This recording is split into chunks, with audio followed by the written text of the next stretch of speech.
Great. So, welcome to everyone for joining. We're really excited to talk about PGA screening today and happy to share a little bit more about the BITE platform. So, we at BITE are at the forefront of trade compliance and risk management, and we have an innovative screening tool. So, we provide insight into global trade and sanctions data, enabling you to stay ahead of regulatory challenges and effectively manage risk. So we are excited to share this with you today and answer questions about PGAs. If you do have any questions, you can feel free to put them into the chat function, and we can try to answer them live. Or if you have any questions that you want to follow up with either Tim or I, we will share our emails as well. So, Tim, I'm going to hand it over to you just to provide some background on yourself and give yourself a little introduction, and then I'll walk through our agenda for the day. Thank you, Ann. Hello to everyone. My name's Tim Gilday. I am the Chief Strategy Officer and co-founder of New Borders, data analytics company focused on trade compliance. Prior to this work with New Borders, I had spent a career with U.S. Customs and Homeland Security in border enforcement. What I wanted to do to get us started today was maybe just touch on a few of the enforcement trends we've been seeing. We track that to make sure our risk management tool provides all the requirements for the trade community. And I'll just share a few of the high-level trends that we've seen. Of course, forced labor is still a critical enforcement area for Customs and Border Protection. In fact, their statistics, which they publish online, they show an increase of 30% for forced labor detentions, shipments associated with forced labor, compared to last year's first quarter. The value of the detentions has increased over 300%, which is a significant amount. Fiscal year 2024 for CBP indicates nearly 4,000 shipments stopped for forced labor concerns. So CBP expects the trade community, importers to conduct due diligence, implement effective supply chain tracing and controls to prevent Forced Labor Protection Act violations, and that's not going to change, certainly in the near future. They also have received significant budget resources from Congress to support their enforcement operations. I think the number I saw was like 118 million in March of 2024. So that is certainly a priority and will continue, as I said, in the near future. Obviously, the other big enforcement trend are the Russian sanctions. In Russian and export controls, strategic trade controls, whatever term you like, the U.S. government relies on a whole of government approach. And this is particularly true for the enforcement of Russian sanctions. So we see all the different agencies, Department of Treasury through its OFAC, Department of Justice through the FBI and the U.S. Attorney's offices, Department of Commerce through its licensing at BIS and the Office of Export Enforcement, and DHS, which would include obviously Customs and Border Protection and Homeland Security investigations. They all coordinate with each other and, importantly, with foreign governments on enforcing the Russian sanctions. A good example of this is the Common High Priority Items list. And this is a situation where multiple agencies in the U.S., including foreign counterparts, the EU, the UK, Japan, have gotten together and put out a program for these microchip and machine tools that are moving through the global trade networks to try to stop those from reaching Russian defense manufacturers. So the bottom line here is there's an increased level of agency cooperation, particularly for information sharing. Some of these agencies are using data analytic approaches to identify transshipments not to mention FENSON's newly implemented whistleblower program. So when we look at the strategic trade controls and the enforcement posture of the United States government for Russian sanctions and strategic trade controls, there's certainly a lot of incentive for the trade community to implement and maintain strong supply chain risk management programs. And of course, the microchips to China, Commerce's export controls for advanced AI chips, those are aimed at Chinese military modernization efforts. Those continue to increase in scope and complexity. So anyone who has tuned into us, you've heard us discuss the trends that we see between trade facilitation and enforcement. And clearly, the pendulum in the current geopolitical environment has swung strongly towards enforcement. They are an important foreign policy tool for the US government. They're not moving towards facilitation. They're not lowering the barriers for trade. They're increasing the compliance burden on the trade community. So the bottom line is there's an increased requirement to implement internal compliance capabilities that meet these increased requirements. And with that, I'll turn it over to Ann to see some solutions that we can provide to help you in that.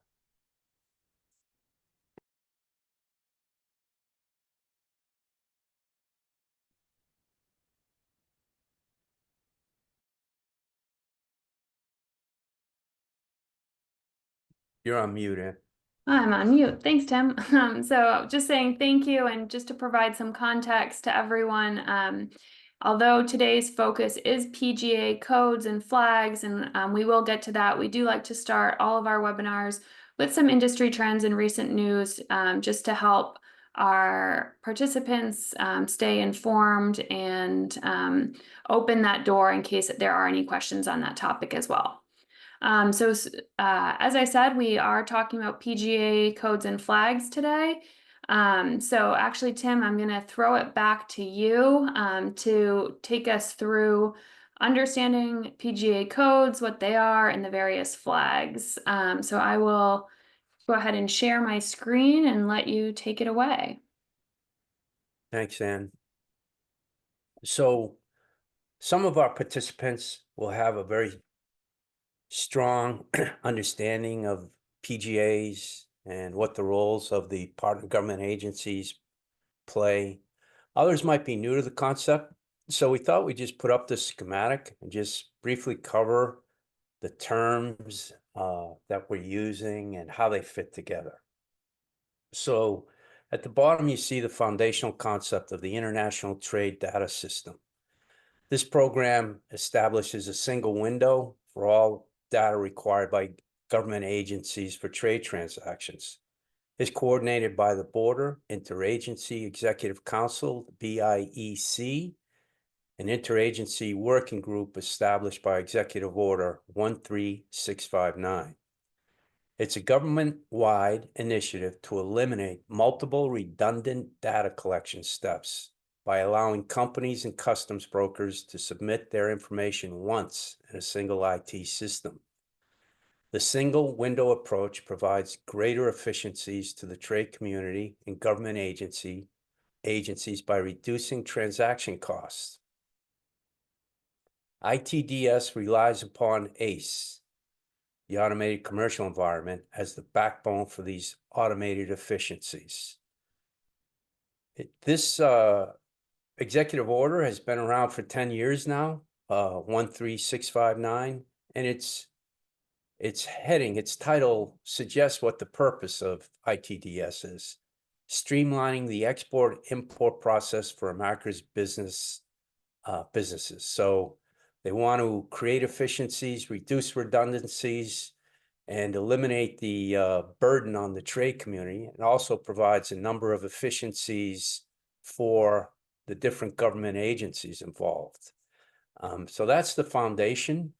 The International Trade Data System, this concept has been around for quite a while. So it's probably over 20 years. And at the outset, way back when, part of the concept was for critical trading partners like the EU to also participate in it.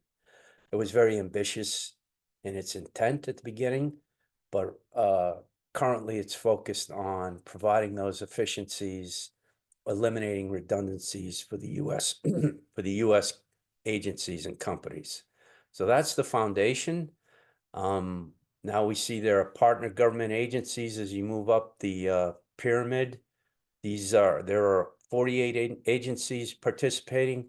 I think the best way to conceive of this is CBP serves as the border gatekeeper, exercising unique border authorities, while the partner government agencies are the regulatory specialists for all the different enforcement areas that are involved, such as agriculture, medical devices, Food and Drug Administration, food safety, DEA. All these other partner agencies do not exercise border authority, but they do have regulatory and statutory authority over these types of imports. So CBP is the point of contact, but they're enforcing all of these various rules and regulations on behalf of all these other government agencies. And you can see how the information could become duplicative and redundant. So what their concept is to bring them all into one system and eliminate a lot of the steps. And that's done through the automated commercial environment, the ACE platform. So that's a centralized online access point to connect U.S. Customs and Border Protection, the trade community, and the partner government agencies. You'll see there are a number of capabilities in the system. The message set, the PGA message set, you can now, it has the ability to accept documents, image documents, and there's an interoperability web service that allows different systems to communicate with each other. So these capabilities, as I mentioned, are intended to reduce transaction costs for international trade for both the trade community and the enforcement agencies. The ITDS approach also aligns with CBP's concepts that we've discussed previously of shared responsibility, the requirement for importers to take reasonable care, and informed compliance. These are important principles we have discussed for risk management best practices as far as the CBP enforcement system works. So now that we've discussed some of the key concepts associated with the PGA compliance, let's take a look at our business intelligence for trade enforcement and how it aligns with these ITDS goals and capabilities.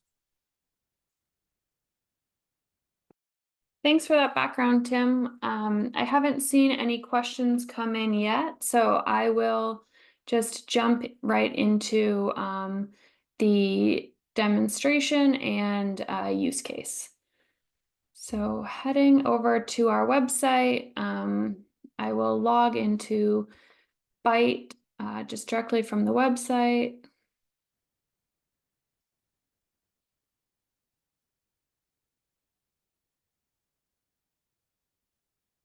All right, so just a quick walkthrough of the website for anyone who hasn't, or through the app for anyone who hasn't seen it before.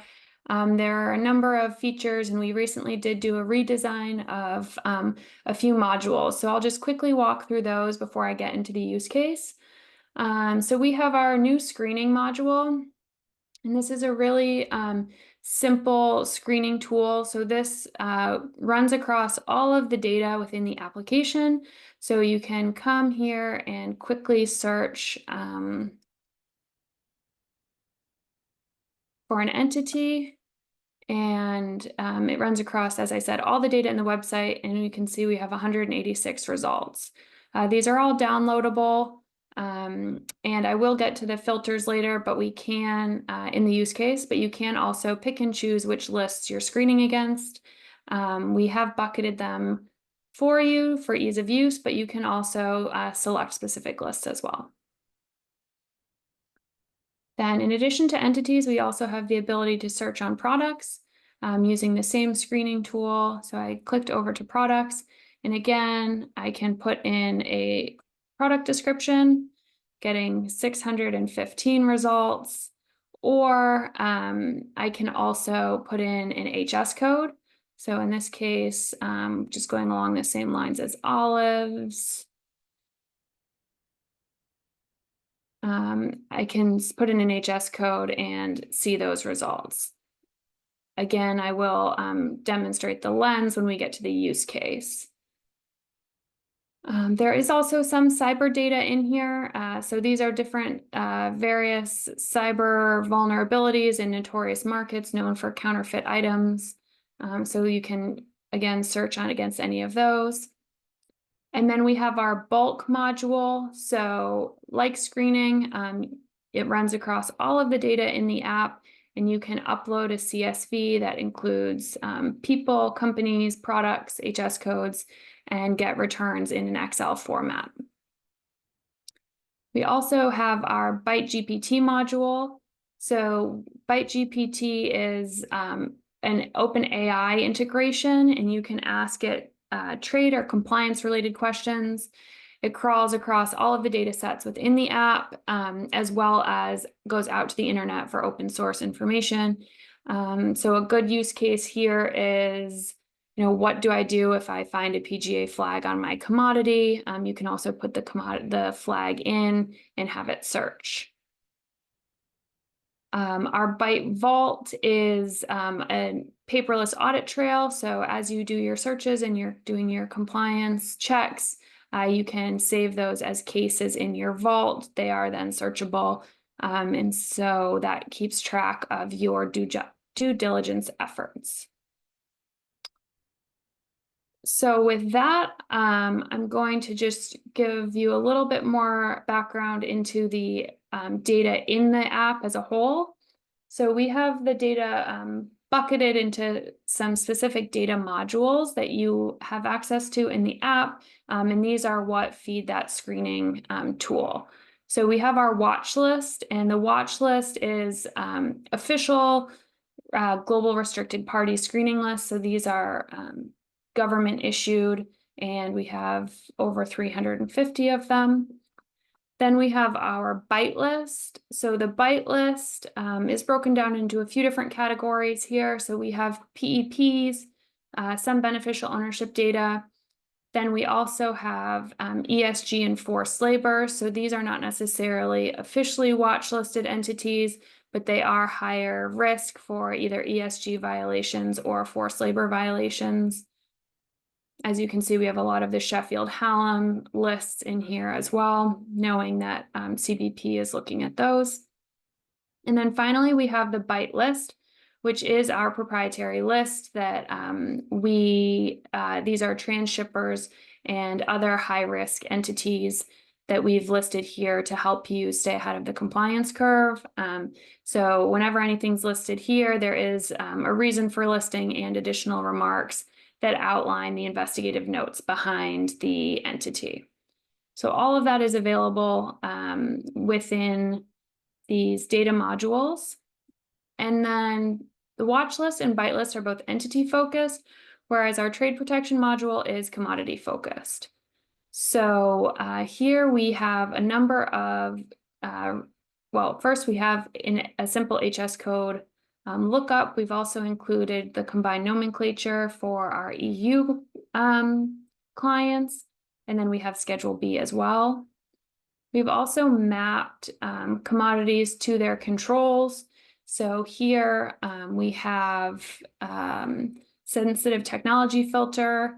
We also have all of the AD/CVD orders and our topic of today, the PGA HTS flags by agency.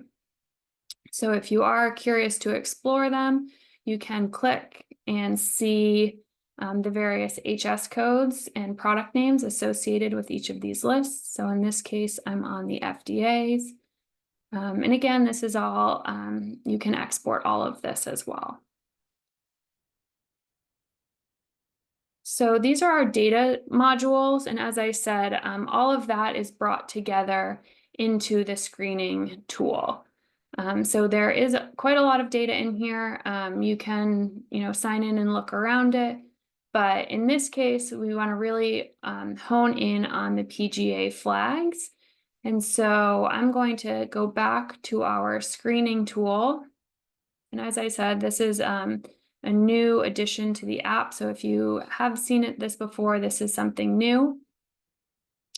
And using my example again of olives, I'm going to head to the products page, and I'm going to put in both the commodity description and in this case, I know my full HS code beyond the 6-digit level. So I'm going to put in my whole HS code. And as we can see, we get 30 results on my HS code and 615 on olives. As a someone who's busy, I might not want to look through all 30 of those. So if I come over here and click on my lens, as I said, we've included a number of lenses here. So in this case, I just want to look at PGA codes. So I'm going to select that lens.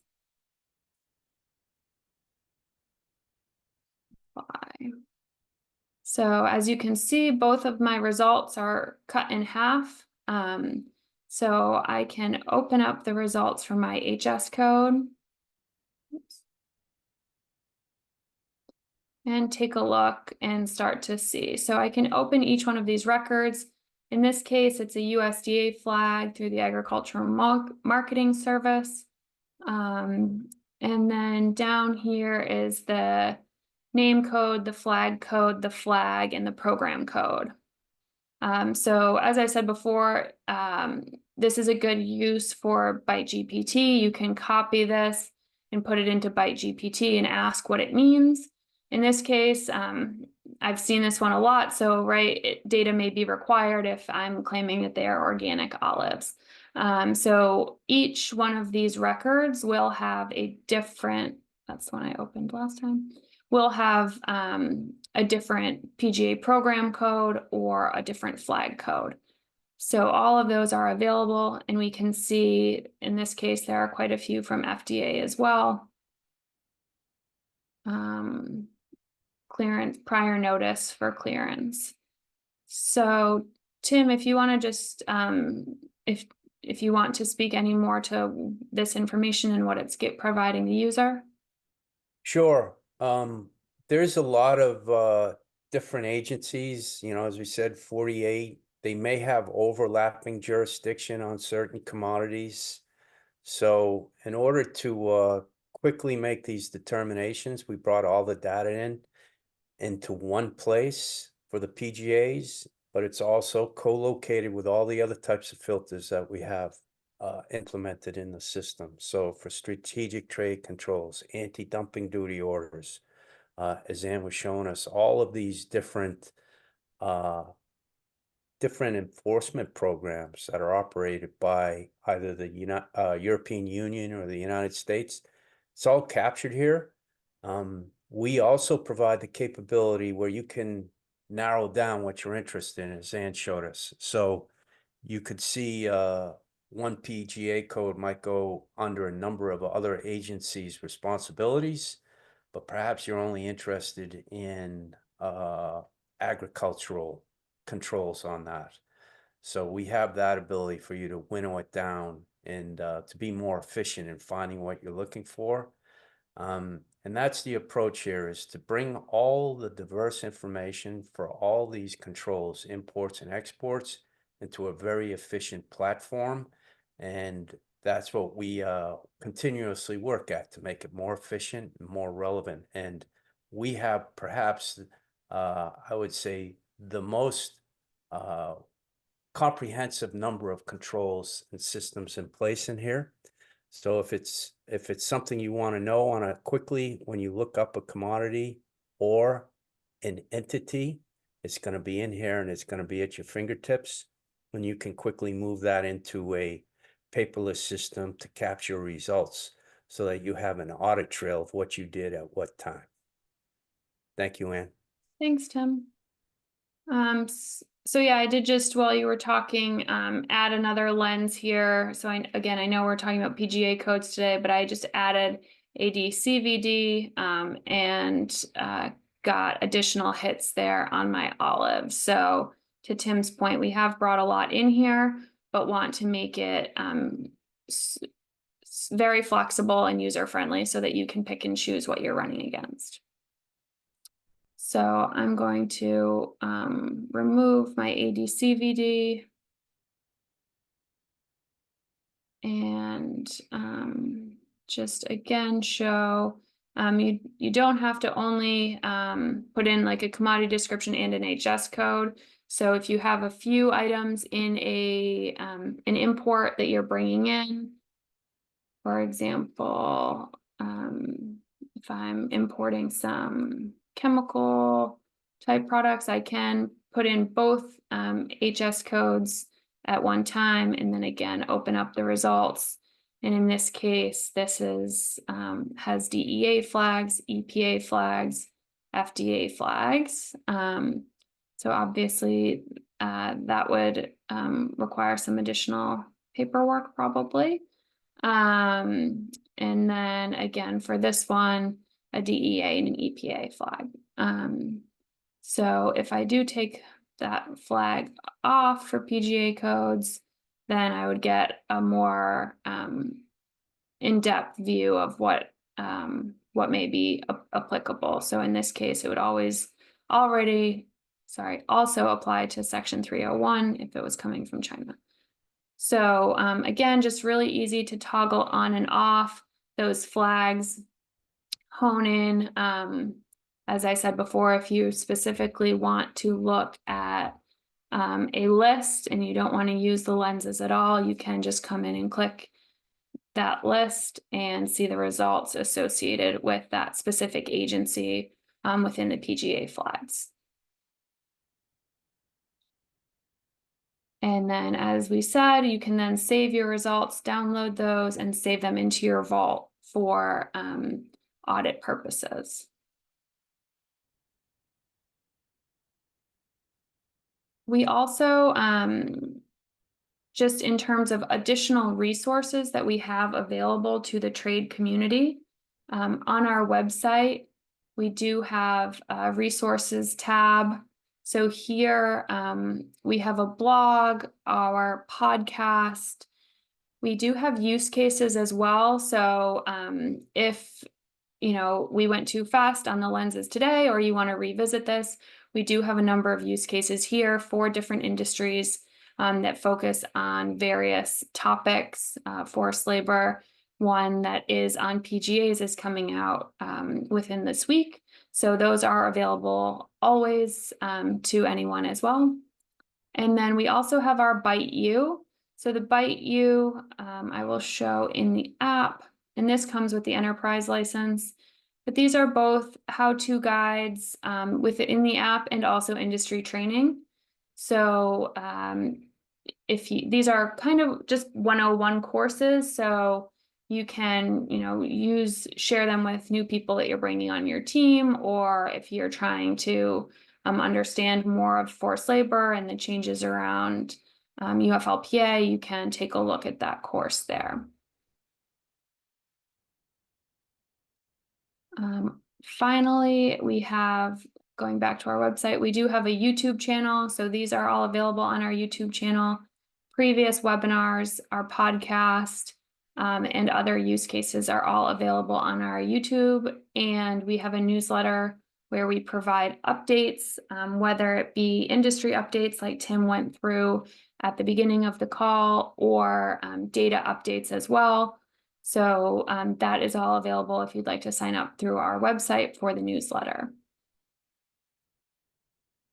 So with that, I'm happy to open up the floor for any questions that have come in. There is a Q&A panel or the chat. So either one of those is okay. And while we're waiting for those to come in, Tim, is there anything else that you wanted to touch on today? I think that covers it pretty well. We are continuously upgrading the system. So we like comments and input from experts that participate in these. If you have anything that you think would help your business, please let us know, and we can, because of the way the system's built on the cloud, using very advanced storage tools and other capabilities, we can bring in several different types of lists, bring those in to make it more relevant to your specific requirements. So don't hesitate to let us know. All right, and it doesn't look like any questions are coming in. I am going to be sending out a survey after the meeting ends, and just really appreciate your feedback. Also, we are looking for feedback from the trade community in terms of what topics you'd like to see us discuss in the future. So happy to take that and incorporate it into our planning. And again, just want to thank everyone for joining us today. We really appreciate it, and look forward to talking to you again soon. Thank you.